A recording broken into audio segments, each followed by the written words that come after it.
फिर आपका स्वागत है न्यूज 24/7 पर। मैं हूं आपके साथ निशा नामदेव। आइए रुक करते इस वक्त की बड़ी खबर की ओर। उज्जैन में 15 जनवरी 2025 को मुख्यमंत्री डॉक्टर मोहन यादव ने श्री महाकाल महालोक परिसर में रुद्र सागर पर नवनिर्मित सेतु का नामकरण इतिहास में सनातन संस्कृति और उज्जैन का परम विश्वास में लहराने वाले महान सम्राट अशोक के नाम पर सम्राट अशोक सेतु किया। मुख्यमंत्री डॉक्टर यादव ने कहा कि भगवान श्री महाकाल के संरक्षण में होने से अवंतिका नगरी का कभी अंत नहीं हुआ। यहाँ तपस्या से सीधे मोक्ष प्राप्त होता है। अवंतिका नगरी ने अनादिकाल से भारतवर्ष और सनातन संस्कृति के ध्वजवाहकों राजा विक्रमादित्य, राजा भर्तहरि, राजा अशोक आदि महान सम्राटों को संरक्षण दिया। उन्होंने कहा कि लोकार्पण अवसर पर आतिशबाजी ने श्रद्धालु सहित सभी का मन मोह लिया। आतिशबाजी में भगवान श्री महाकाल का स्वर्ण शिखर महाकवि कालिदास के काव्य अनुसार चमक रहा है। नवीन औद्योगिकीकरण के पश्चात संपूर्ण उज्जैन और प्रदेश में भी भविष्य में इस प्रकार का प्रकाशमान होगा। Smart city CEO Sandeep Shiva ने जानकारी दी है कि रुद्र सागर के ऊपर निर्मित सेतु 22 करोड़ 50 लाख रुपए की लागत से निर्मित हुआ है। इसकी लंबाई 200 मीटर व चौड़ाई 9 मीटर है। मुख्यमंत्री डॉक्टर यादव की मंशानुरूप श्रद्धालु को कम से कम चलकर भगवान श्री महाकाल के शीघ्र दर्शन हो सके, इसके लिए इसका निर्माण किया गया है। सम्राट अशोक सेतु श्रद्धालु को मुख्य पार्किंग से सीधा श्री महाकाल लोक तक जाने की सुविधा प्रदान करेगा, जिससे यात्री अधिक सुगमता से दर्शन कर सकेंगे। उल्लेखनीय है कि सेतु से श्रद्धालु लाइट एंड साउंड शो भी देख सकेंगे। कार्यक्रम की शुरुआत वैदिक मंत्रों से पूजन कर की गई। महाकालेश्वर मंदिर प्रबंध समिति द्वारा संचालित श्री महाकालेश्वर वैदिक प्रशिक्षण एवं शोध संस्थान के बटुकों के द्वारा स्वस्ति वाचन किया गया। कार्यक्रम में भस्म रमैया भक्त मंडल के डमरू वादकों ने प्रस्तुति देकर भक्तों का मन मोह लिया। लोकार्पण पश्चात मुख्यमंत्री डॉक्टर यादव ने भगवान महाकाल के दर्शन किए। इस अवसर पर राज्यसभा सांसद बाल योगी उमेश नाथ महाराज आदि मौजूद रहे।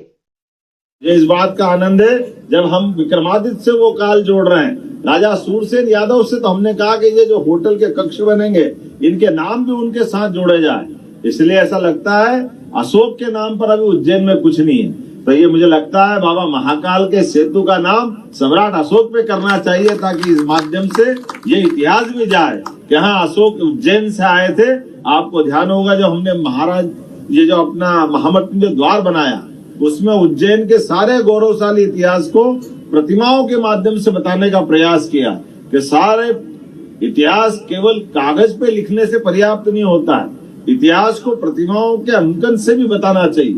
राजा भोज से लगा करके उदयादित्य तक, महाराज सिंधिया से लगाकर सभी प्रकार के जो जिस काल के लोग आए उसको उस प्रकार से जीवंत करते हुए पत्थरों के माध्यम से उज्जैन का इतिहास बना करके बताया गया है। इसलिए उसका नामकरण भी महामृत्युंजय, जिसका कभी अंत नहीं हो सकता है। बाबा का आशीर्वाद जिनके साथ होता है, तो मैं उम्मीद करता हूं कि प्रशासन के माध्यम से जो वहाँ अपनी गौरवशाली इतिहास की बातें लिखी है, बाबा महाकाल के प्रांगण के पास गोपाल मंदिर पर पन्ना का बनाया हुआ चांदी का दरवाजा, वो उज्जैन का गौरवशाली इतिहास बताता है। तो हम यहाँ अपने गाइडों की भी अच्छी ट्रेनिंग कराएं और उनको इन सारी बातों से परिचित कराएं कि उज्जैन के अंदर कौन कौन सी कैसी कैसी कहानियां हैं, कौन कौन से गौरवशाली पक्ष है, किन किन कारण से हमको अपने इस स्थान पे गर्व हो सकता है।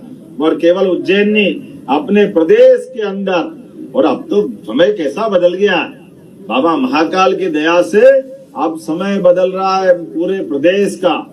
जब रीजनल इंडस्ट्री कॉन्क्लेव कर रहे हैं, तो जब बड़े बड़े नाम से हमारा प्रदेश गौरवान्वित होता है, 16 महाजनपदों में से एक महाजनपद अवंतिका, जिसका कार्य क्षेत्र हमारा समूचे मध्य प्रदेश से भी आगे जाता है, ऐसे 16 महाजनपदों में से सर्वाधिक धन धान्य की परिपूर्णता रही।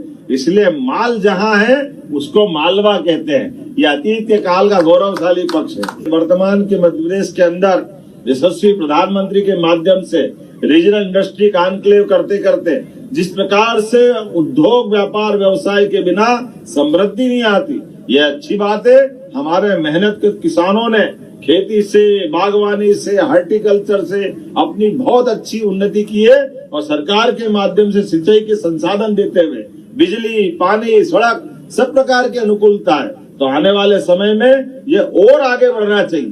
प्रति व्यक्ति आय जहाँ 2003-4 के आसपास 7,000 थी, मुझे इस बात की खुशी है आज 1,45,000 रुपया साल की हमारी आय बढ़ी। एक अपना आप में ये बड़े रिकॉर्ड है। 10-12 साल में उज्जैन जो बदला है, जो समय बदल रहा है, और अभी तो ये लाइटों के माध्यम से इनके शिखर जगमगा रहे हैं। मुझे ध्यान में आता है जिस प्रकार से उज्जैन में इंडस्ट्रियां लग रही है, वो समय दूर नहीं है जब स्वर्ण शिखर में आप चमचमाते दिखाई देंगे। इस आनंद में डूबेगा उज्जैन।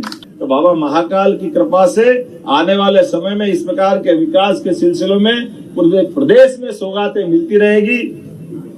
हम सब आकर के इनके साक्षी बन रहे हैं। मेरी अपनी ओर से आज इस सेतु का नाम सबको जच रहा है, सम्राट अशोक के नाम पर अशोक सेतु करने की घोषणा करते हैं।